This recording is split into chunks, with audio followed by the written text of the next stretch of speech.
The stillness of space shattered as the Rock Dominion warships emerged from hyperspace, their obsidian hulls reflecting Earth's blue glow. Fleet Commander Bei Dae-sung stood on the bridge of the flagship, his scaled lips curling into what passed for a smile among his kind. The viewscreens displayed cities teeming with life, infrastructure, and a complete lack of orbital defenses. "Primitive," he hissed to his officers, just as our scouts reported. They broadcast their entertainment and arguments across the stars, so yet have no idea who might be listening. His clawed finger jabbed at the display. "Begin the culling protocol." On Earth, it was an ordinary Tuesday morning. In New York, Seoul, Lagos, and Mumbai, people went about their daily lives. The first sign something was wrong came when communications networks worldwide stuttered and died. Seconds later, the sky above major cities darkened as massive ships descended through the clouds. Park Min-ho was driving to work in Seoul when the first energy beam struck downtown. The shockwave flipped his car like a toy. And when he crawled from the wreckage, the city skyline was transformed. Buildings reduced to skeletal remains, smoke billowing skyward. Similar scenes unfolded globally within minutes. The Rock had expected immediate surrender. What they got instead was chaos, yes, but also fierce resistance. In Washington, D.C., fighter jets scrambled despite being hopelessly outmatched. In Beijing, anti-aircraft batteries opened fire. The aliens had studied human technology, but had critically underestimated human tenacity.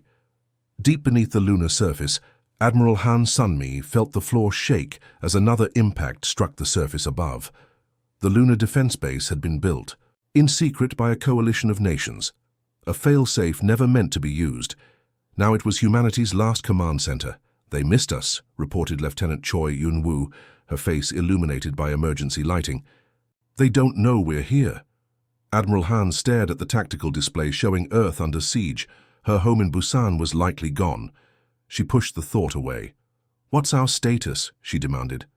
60% of major cities hit," replied Choi. "Military response is fragmented but ongoing. The Rock are targeting communication nodes, power infrastructure, and defense installations." "And Project Arrowhead." "Ready, Admiral, but launching will reveal our position," Han nodded grimly. "They'll find us eventually, better on our terms than theirs." Project Arrowhead was humanity's secret weapon, experimental spacecraft equipped with fusion drives and railguns hidden in lunar caverns, not designed to win a war but perhaps enough to bloody the enemy's nose. "Launch all units," Han ordered, "target their command ships, and establish quantum link communication with all surviving military forces on Earth." The lunar surface erupted as hidden hangar doors slid open. 30 sleek fighters accelerated toward Earth, their hulls gleaming under the distant sun. The Rock, focused on their bombardment, detected the approaching threat too late. Captain Kang Do-young led the assault wing, his voice steady as he gave commands. "Scatter pattern Delta, hit and fade attacks only. Target their engine clusters and weapon arrays." The human fighters moved with unexpected agility, their pilots pushing experimental systems beyond designed limits. The Rock ships, massive and powerful but built for intimidation rather than dogfighting, struggled to track the smaller vessels. On Earth, the counterattack took different forms.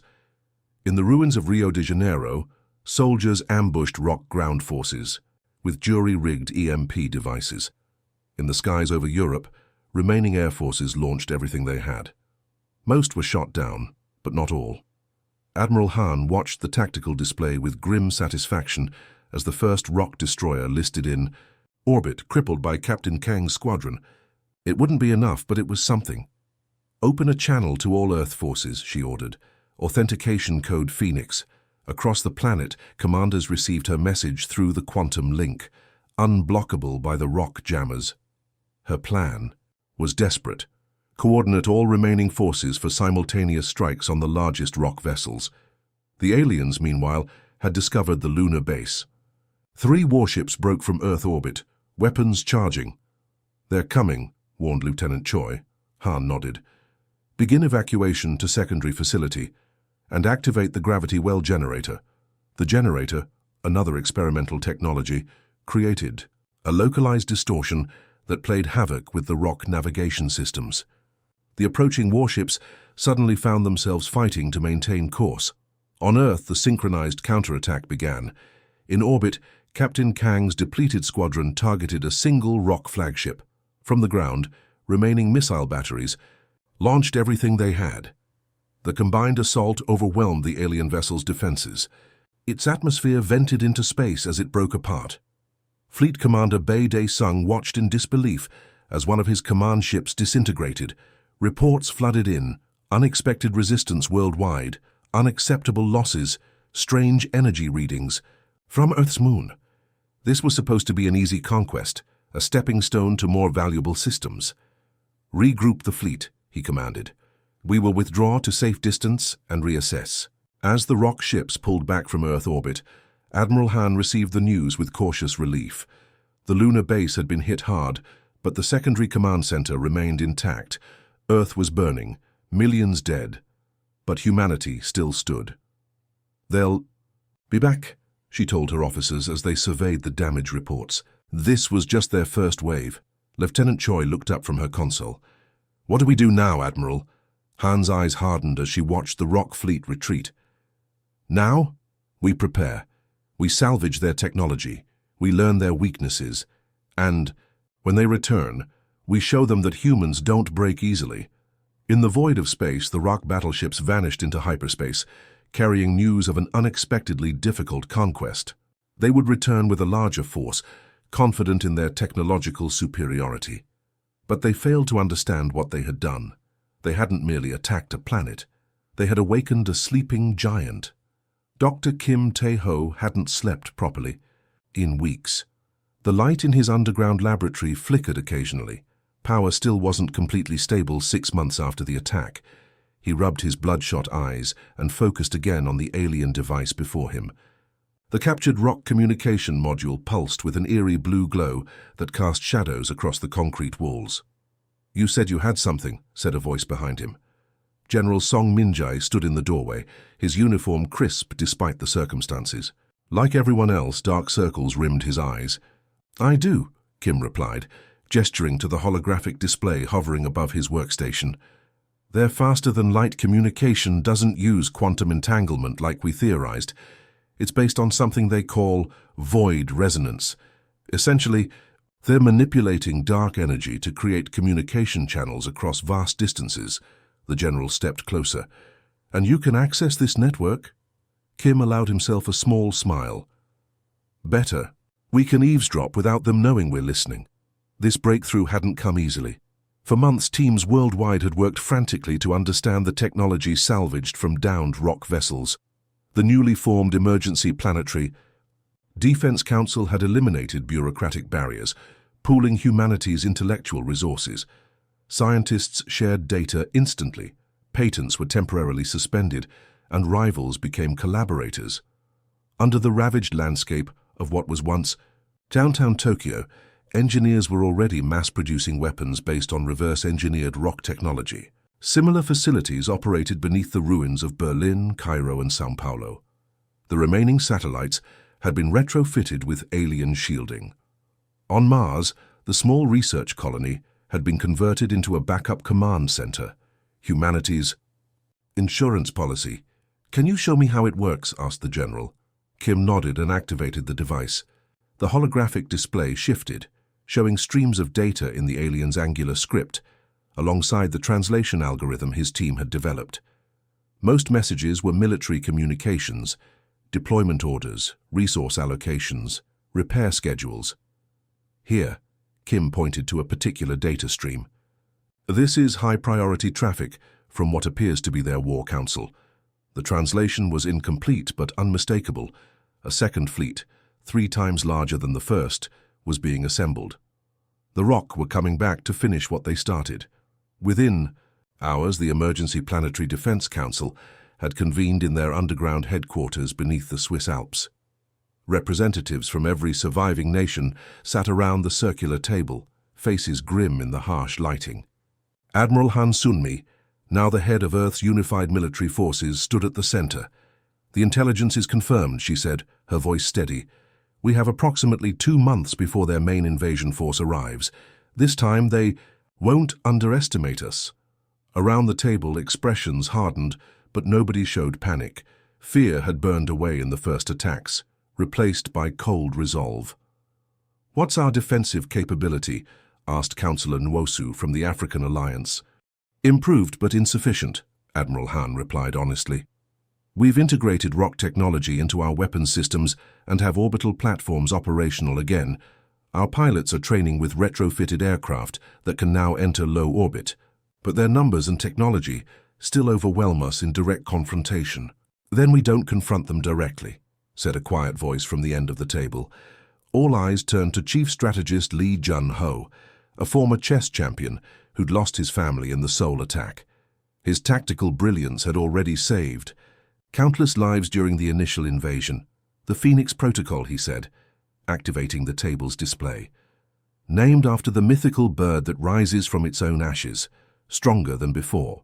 The hologram showed a complex battle plan unlike anything in traditional military doctrine.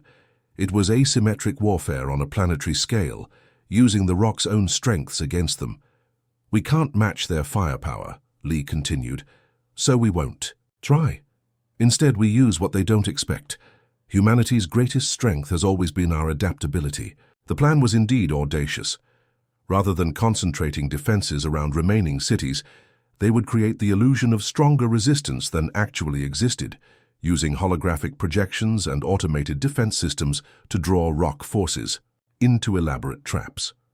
Meanwhile, the real counterstrike would come from unexpected vectors, converted civilian spacecraft loaded with mining explosives, swarms of micro-drones designed to infiltrate rock ship ventilation systems, and targeted electronic warfare to disrupt their command structure. "This isn't about winning a conventional war," Lee explained. "It's about making the cost of conquering Earth too high for them to bear." The riskiest element came next. Kim's team had not only cracked the rock communication network, but had learned to mimic it. They would infiltrate enemy channels with false orders and misinformation, sowing confusion at critical moments. "We'll need volunteers for the most dangerous missions," Admiral Han said. "Some won't return." "We won't lack for volunteers," Councillor Garcia from the Latin American Coalition assured her. "Our people understand the stakes. In a hangar beneath the Pacific Ocean, the plan was already taking physical form. Engineer Yoon Ji-won supervised as workers assembled what looked like mismatched pieces of human and rock technology into sleek, deadly shapes. "The Ghost Fleet," she explained to visiting officials. "Unmanned craft controlled by our new hybrid AI systems. They mimic human unpredictability but react at machine speeds." A test unit activated, hovering silently above the hangar floor.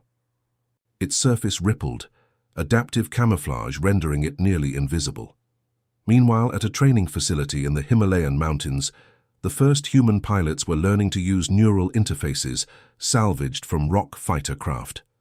The alien technology allowed direct mind-to-machine control, cutting reaction times dramatically. Captain Kwon Young-ho emerged from a simulation pod, blood trickling from his nose. The neural interfaces weren't designed for human brains, and the adaptation process was painful. "It's working," he reported to his commander, wiping the blood away. "We're getting faster. The pain is manageable." As Earth prepared, Dr. Kim made another breakthrough. By tracing communication patterns, he identified the rock fleet's exact position and approach vector. In the council chamber, Admiral Han studied the data with Lee Jun-ho. "They'll be here sooner than we thought," she said. Quietly, Lee nodded, making adjustments to the tactical display. "Then we accelerate the timetable. The Phoenix Protocol begins now." Across what remained of human civilization, the message went out. The plan that bordered on madness was now humanity's official strategy. Not a plan born of desperation, but of clear-eyed calculation and fierce determination. As night fell over the ruins of Paris, engineers activated the city's new defensive grid. For a moment, massive holograms of Earth cities as they once were, whole and unbroken, shimmered in the sky worldwide, a reminder of what they were fighting for. Then the illusions faded, replaced by the hard work of preparation. The rock were coming, but this time, Earth would not be caught unprepared. The stealth vessel Phantom Dawn slid through the darkness of space, its hull absorbing rather than reflecting light. Inside the cramped bridge, Captain Park Ji-ho studied the tactical display showing the massive rock armada in formation near Jupiter's orbit. 47 capital ships and hundreds of support vessels, a fleet assembled to ensure Earth's complete subjugation. "Stealth systems holding," reported Lieutenant Kang Soo-jin from the sensor station. Her fingers danced across the interface, making micro-adjustments to their approach vector. "They haven't detected us." Park nodded, his face illuminated by the soft blue glow of the displays. "And the other ships? All 5 maintaining formation, Ghost protocols active. 6 ships against an armada. A suicide mission by any conventional assessment. But these weren't conventional vessels. Built in the orbital shipyards hidden in Earth's asteroid belt, they incorporated hybrid technology, human ingenuity merged, with stolen rock advancements. "Time to deployment point?" Park asked. 17 minutes, replied Navigator Oh Min-seok. "We'll reach optimum position during their shift change, just as planned." Park touched the pendant at his neck, a piece of metal recovered from his home in Busan after the first attack. "Commence final weapons check.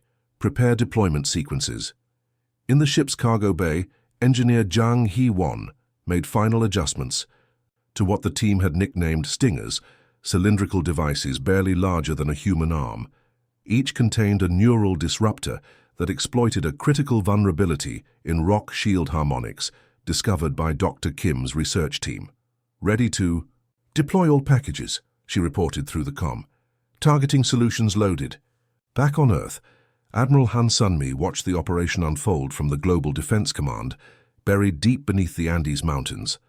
Around her, officers monitored systems worldwide, orbital defense platforms disguised as debris, automated drone swarms hidden in lunar craters, and ground-based weapons concealed in the ruins of cities. "Phantom Squadron approaching deployment zone," reported her communications officer. "All Earth defense systems at ready status." Han's gaze shifted to another screen, showing evacuations in progress.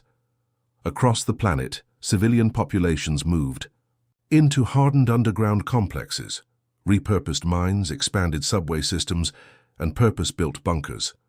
Some were little more than reinforced caverns with basic life support, but they offered protection against orbital bombardment. "How many civilians still on the surface?" she asked. "Approximately 12%, replied Deputy Commander Yoon. "Mostly in remote areas or those unable to travel. Community protection units are with them." Han nodded grimly. The evacuation wasn't perfect, but it was far better than the first attack when millions had no warning at all. Near Jupiter, the Phantom Dawn slipped between the massive rock vessels, its advanced stealth systems rendering it virtually invisible to alien sensors. Inside, the crew worked in near silence, communicating through gesture and encrypted text when possible.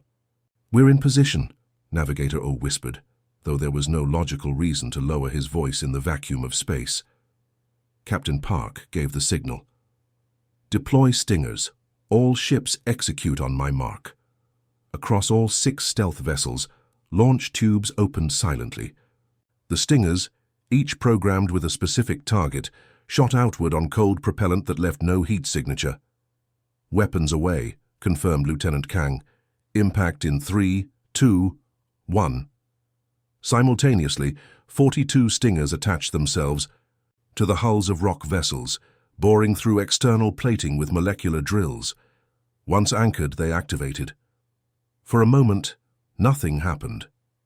Then, ship by ship, the rock vessels began to experience cascading system failures as the neural disruptors sent contradictory signals through their shield generators. Alarms blared across the alien fleet as shields flickered and died. Phase 1. Complete, Park reported to Earth Command. Commencing Phase 2. The stealth ships accelerated away from the confused armada, dropping larger packages behind them. Autonomous hunter-killers programmed to target the now vulnerable rock engines and weapon systems. Admiral Han watched as explosions blossomed across the rock fleet, not enough to destroy their ships, but sufficient to damage and delay them, and more importantly, to sow confusion and fear. "They're splitting formation," reported the tactical officer. "Some vessels turning back, others accelerating toward Earth. Exactly as Chief Strategist Lee predicted. Han nodded and opened the General Command channel. All defense units, this is Admiral Han. Operation Scattered Thunder is now active. I repeat, Scattered Thunder is active. Across Earth and its orbital paths, automated defense systems awakened. Weapons platforms that had appeared to be space debris revealed themselves. From the lunar surface, artillery batteries emerged from hidden bunkers. The rock ships that pushed toward Earth expected to find a defenseless, traumatized planet. Instead, they encountered a carefully prepared killing field. The first wave of alien fighters met clouds of microscopic particles that their sensors couldn't detect until too late. Engineered dust that clogged propulsion intakes and abraded sensor arrays. Rock Commander Trell Vax watched in mounting horror as his forward elements reported multiple attack vectors. His bridge crew, members of the warrior caste with their distinctive red scales, moved with increasing agitation. "How are they doing this?" he demanded. "The intelligence said they were broken." His tactical officer had no answer. On the main display, another cruiser reported critical systems failure. On Earth, civilians huddled in the underground complexes felt the distant rumble of impact as some rock weapons found their marks. But the damage was nothing like the devastation of the first attack. This time, humanity was ready. In what remained of downtown Sydney, automated defense towers rose from the rubble, firing salvos of magnetically accelerated projectiles at rock landing craft. Similar scenes played out worldwide. The aliens faced resistance everywhere they turned. Captain Park's squadron had completed its primary mission, but they weren't finished. As the 6 ships regrouped at the prearranged coordinates, Park addressed his crew. "We have new orders from command. The rock flagship has been identified." He displayed the massive vessel at the center of the alien formation. "We're going after their command structure." Engineer Zhang looked up from her console. "Sir, we've expended our primary weapons." Park smiled grimly. "Then we'll have to get creative." The Phantom Dawn and its sister ships altered course, heading back into the chaos they had created. They were damaged, depleted, but the rock were now disorganized and vulnerable in ways they had never anticipated. From her command center, Admiral Han watched the battle unfold across the solar system. The rock still outnumbered and outgunned humanity's forces, but they were fighting an enemy who had transformed defeat into preparation, fear into resolve. "They expected us to be cowering," she said quietly to her staff. "They expected surrender." On her display, another rock vessel erupted, in flames as Captain Park's squadron struck at the heart of the alien command structure. "They never understood who they were attacking," Han continued. "Now they're learning." The battle for Earth had truly begun, and for the first time, humanity was dictating the terms of engagement. The remains of the rock armada limped away from Earth orbit, their once imposing silhouettes now broken and trailing debris. From the observation deck of the orbital command station, New Dawn, Admiral Han Sunmi watched them go, her face reflecting the blue glow of Earth below. Victory had come at a tremendous cost. Millions more dead, cities reduced to ash, and countless acts of sacrifice, but humanity had prevailed. "They're broadcasting retreat signals across all frequencies," reported Communications Officer Yoon. "Dahi, they're not even trying to encrypt anymore." Han nodded, her gaze fixed on the distant pinpoints of light. "And what about our special package?" Yoon smiled tightly. "In position and ready. Team Spectre confirms infiltration was successful on all 3 target worlds. Contact the Council," Han ordered. "It's time for the next phase." Half a world below, in what remained of Geneva, Ambassador Lee Soo-jin prepared for the most important diplomatic mission in human history. Unlike most political appointees, Lee had been a xenolinguistics professor before the first attack. Now she was humanity's voice to the stars. "The translation matrix is ready," said Dr. Choi Woo-jin, adjusting the small device at her ear. "We've incorporated all the rock language patterns from the captured databases, plus what we've gleaned from their transmissions about other species." Lee nodded, studying her reflection in the polished surface of the preparation room wall. Her formal uniform, navy blue with silver accents, had been designed specifically for this moment, incorporating subtle elements that would register as authoritative across different alien cultural contexts. "And the broadcast system?" she asked. Hijacked their relay network, confirmed the technician. When you speak, every spacefaring civilization within 50 light-years will receive the transmission. Lee took a deep breath. Then let's not keep the galaxy waiting. Across known space, on planets orbiting distant stars, communication systems suddenly activated.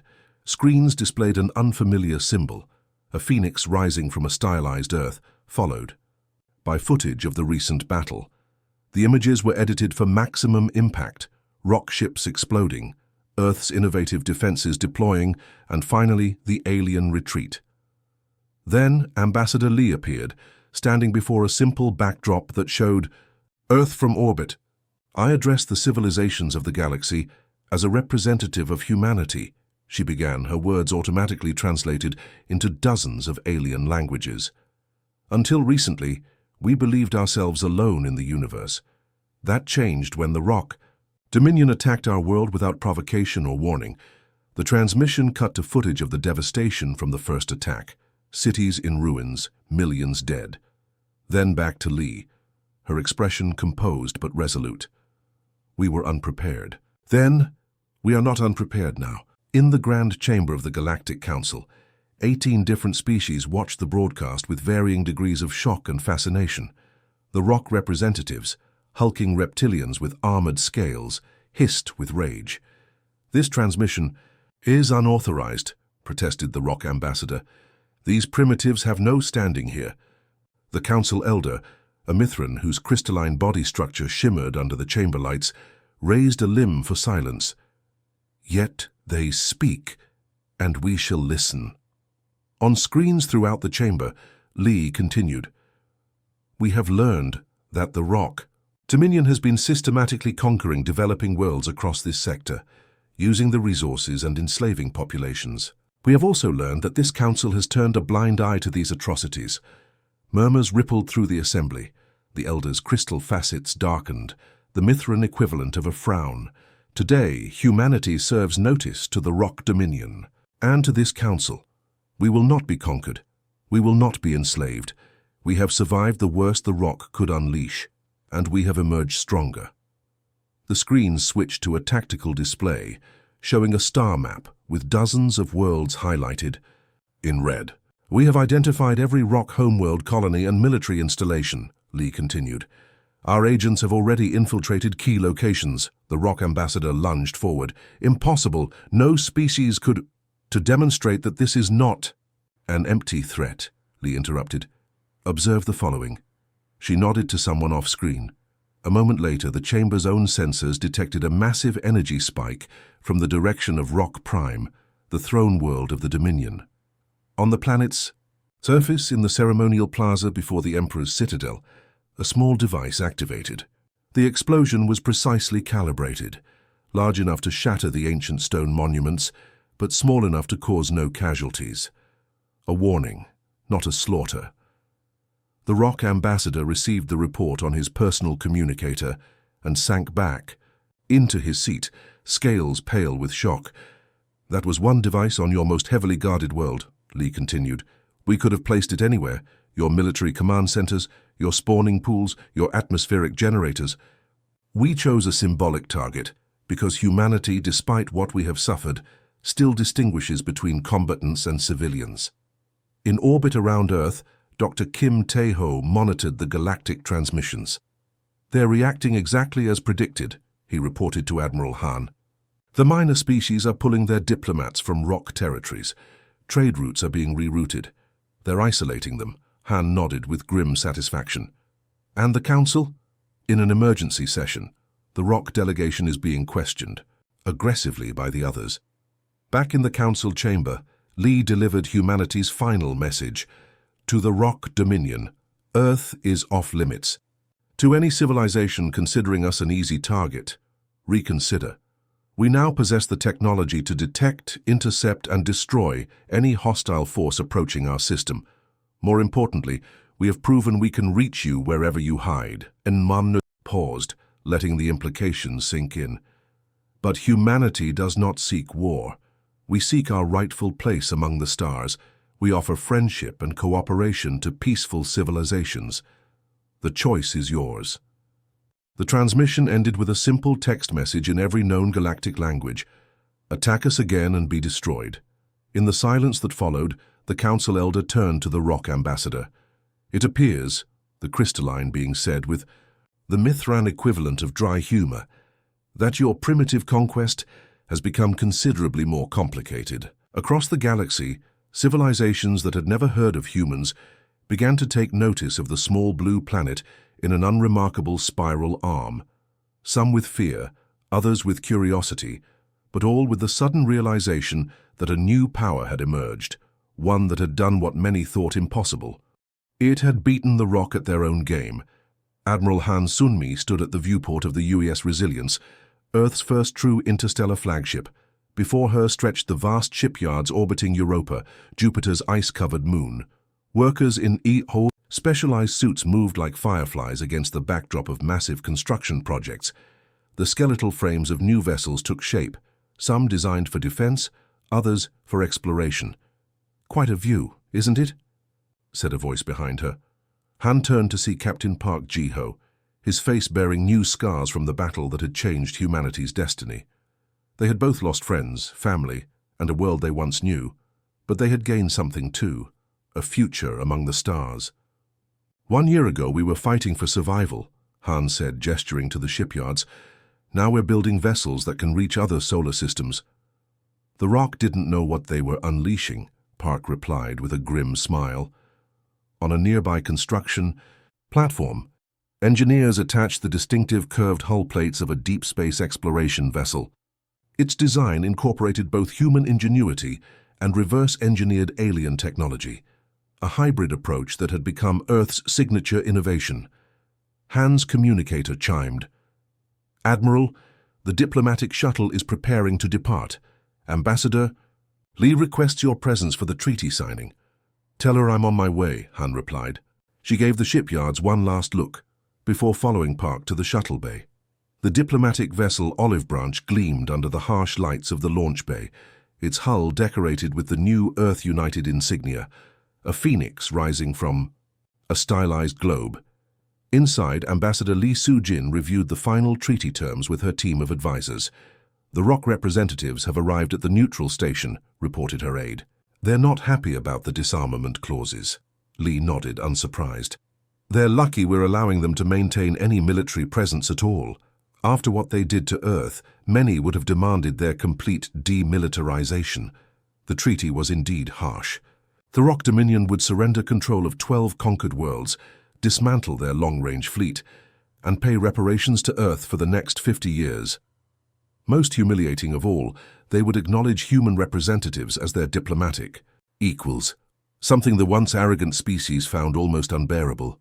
As the shuttle departed, Admiral Han gazed out at the Jupiter system. Near Ganymede, the first true human colony was taking shape.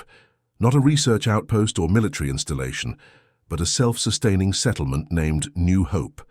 Habitation domes gleamed under the distant sun, housing 10,000 pioneers. "I never imagined we'd expand this quickly," Park said, following her gaze. "Necessity," Han replied. "After what happened to our cities, we needed to distribute humanity across the solar system. No more single points of failure." The neutral station where the treaty would be signed orbited at the system's edge. A Mithran diplomatic outpost chosen for its crystalline architecture that reflected the impartiality of its owners. As the shuttle approached, Han could see vessels from a dozen alien civilizations docked at its spires. "Look at them all," she said quietly. "A year ago, most of these species had never heard of humans. Now they're sending their highest representatives." Park nodded. "Some out of respect, some out of fear." "Fear is useful," Han acknowledged, "but respect lasts longer." Inside the station's grand chamber, representatives from 27 spacefaring civilizations had gathered to witness the treaty signing. The architecture was breathtaking, living crystal that pulsed with soft light, forming natural amphitheaters where delegates could observe the proceedings. The Rock delegation entered with obvious reluctance, their scaled bodies rigid with barely contained rage. Once the most feared military power in this sector of the galaxy, they now faced the humiliation of defeat by a species they had dismissed as primitive. When the Earth delegation entered, A ripple of communication passed through the assembly. Some species communicated through color changes, others through subtle movements or pheromones, but the message was clear. These humans commanded attention. Ambassador Lee approached the central podium where the treaty document waited. Made of actual paper, a rarity in galactic diplomacy, it represented Earth's insistence on physical permanence. High Commander Krelvos, she addressed the rock leader, are you prepared to sign on behalf of the Dominion? The massive reptilian glared at her with compound eyes. We sign under protest. This treaty is coerced. Lee's expression remained neutral. As was your unprovoked attack on our world. The difference is that we offered terms instead of extinction. A murmur ran through the chamber, some approving, others shocked at the bluntness of human diplomacy. After the signatures were applied, Lee addressed the gathered assembly. Today marks more than peace between Earth and the Rock Dominion. It represents humanity's formal entrance into galactic society. She gestured to where the Mithran elder waited with the ceremonial staff of council membership. We come to the galactic community not as conquerors but as equals. We seek cooperation, trade, and mutual understanding. However, her voice hardened slightly, we will never again be victims. The message was clear to all present. Humanity extended one hand in friendship while keeping the other on its weapons. Later, as the Earth delegation prepared to return home, Admiral Han received a priority communication from the Orbital Defense, GRID. Unknown vessel approaching the solar system, reported the officer. Configuration doesn't match any known species. For a moment, tension filled the command center. Then the sensors updated. They're broadcasting on all frequencies, Admiral. First contact protocols. Han exchanged glances with Ambassador Lee. It seems our reputation has spread, Lee said with a slight smile. They're approaching openly instead of attacking. A wise decision, Han replied. She turned to her communications officer. Prepare to welcome our new visitors and make sure they understand Earth's defensive capabilities, just in case. As the Resilience departed the diplomatic station, Han took one last look at the assembled alien vessels. A year ago, Earth had been isolated, vulnerable, and unaware of the dangers that lurked among the stars. Now humans were forging alliances, building colonies, and developing technologies that merged the best of Earth innovation with alien science. The galaxy had indeed learned its lesson. Humans might be newcomers to interstellar society, but they were quick learners, fierce defenders, and remarkably adaptable. Those who came in peace would find valuable allies. Those who came with hostile intent would face a species that had transformed catastrophe into strength, defeat into resolve, and was now reaching for the stars not as conquerors, but as survivors who understood the true value of what they protected. Earth had earned its place among the stars, not through conquest, but through the indomitable human spirit that refused to be extinguished even in the darkest hour. The End.